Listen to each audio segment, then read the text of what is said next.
ഇന്നലെ നമ്മൾ കണ്ടു ന്യൂ മാഹി ഇരട്ട കൊലപാതക കേസിൽ CPM-ന്റെ മുഴുവൻ പ്രവർത്തകരായ പ്രതികളെയും വെറുതെ വിട്ടുകൊണ്ടുള്ള കോടതി വിധി. കൊടിസുനി, മുഹമ്മദ് ഷാഫി ഉൾപ്പെടെയുള്ള TP വധക്കേസിലെ പ്രതികളെ ഉൾപ്പെടെയായിരുന്നു അന്ന് വെറുതെ വിട്ടത് ഇന്നലെ. എന്നാൽ ഇപ്പോൾ അതിൽ അപ്പീൽ നൽകാൻ BJP ഒരുങ്ങുന്നു. 2 BJP പ്രവർത്തകരെ പട്ടാപ്പകൽ വെട്ടിക്കൊലപ്പെടുത്തിയതിലാണ് മുഴുവൻ പ്രതികളെയും വെറുതെ വിട്ടിരുന്നത്.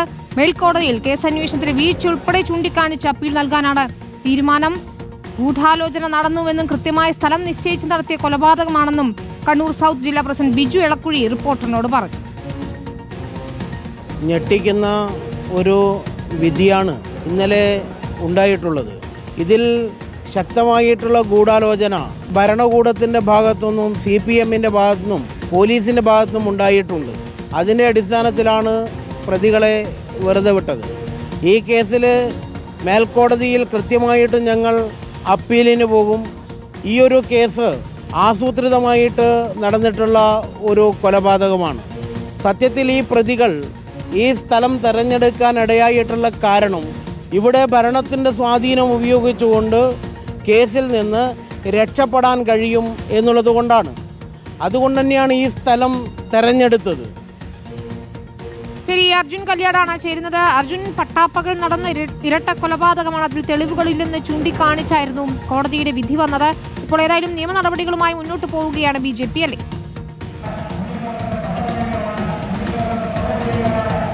വിനിത, തീർച്ചയായിട്ടും മേൽക്കോടതിയെ അപ്പീലുമായി സമീപിക്കും എന്നുള്ളതാണ് BJP നേതാക്കൾ വ്യക്തമാക്കുന്നത്. ഈ സംഭവം BJPയെ സംബന്ധിച്ച് ഏറെ ഞെട്ടലുളവാക്കിയിട്ടുള്ള ഒരു വിധി തന്നെയാണ്. കാരണം അപ്രതീക്ഷിതമായി തന്നെയാണ് ഈ കേസിന്റെ ഭാഗമായി പ്രതി ചേർക്കപ്പെട്ടിട്ടുള്ള 14 പ്രതികളെയും കോടതി ഇന്നലെ വെറുതെ വിട്ടത്. ഈ സംഭവത്തിൽ വലിയ രീതിയിൽ ഒരു അങ്കലാപ്പ് BJPക്കകത്ത് തന്നെ സൃഷ്ടിക്കപ്പെട്ടിരുന്നു. കാരണം അവർ ഒട്ടും തന്നെ ഇങ്ങനെ ഒരു വിധി ഉണ്ടാവുമെന്ന് പ്രതീക്ഷിച്ചിരുന്നില്ല. പ്രത്യേകിച്ച് TP വധക്കേസിൽ ശിക്ഷിക്കപ്പെട്ട് ജയിലിൽ കഴിയുന്ന കൊടിസുനിയും അതുപോലെ തന്നെ മുഹമ്മദ് ഷാഫിയും ഷിനോജും ഉൾപ്പെടെയുള്ള നേതാക്കൾ പ്രതി ചേർക്കപ്പെട്ട ഒരു കേസ് എന്ന രീതിയിൽ വലിയ രീതിയിൽ ഇതിനകത്ത് ഒരു ഇടപെടൽ കോടതിയുടെ ഭാഗത്ത് ഉണ്ടാകും എന്നുള്ളതാണ് പ്രതീക്ഷിച്ചിരുന്നത്. പക്ഷേ തെളിവുകളുടെ അഭാവം ചൂണ്ടിക്കാണിച്ചുകൊണ്ടാണ് ഈ കേസിന്റെ ഭാഗമായിട്ടുള്ള 16 CPM പ്രവർത്തകരെയും കോടതി വെറുതെ വിട്ടത്.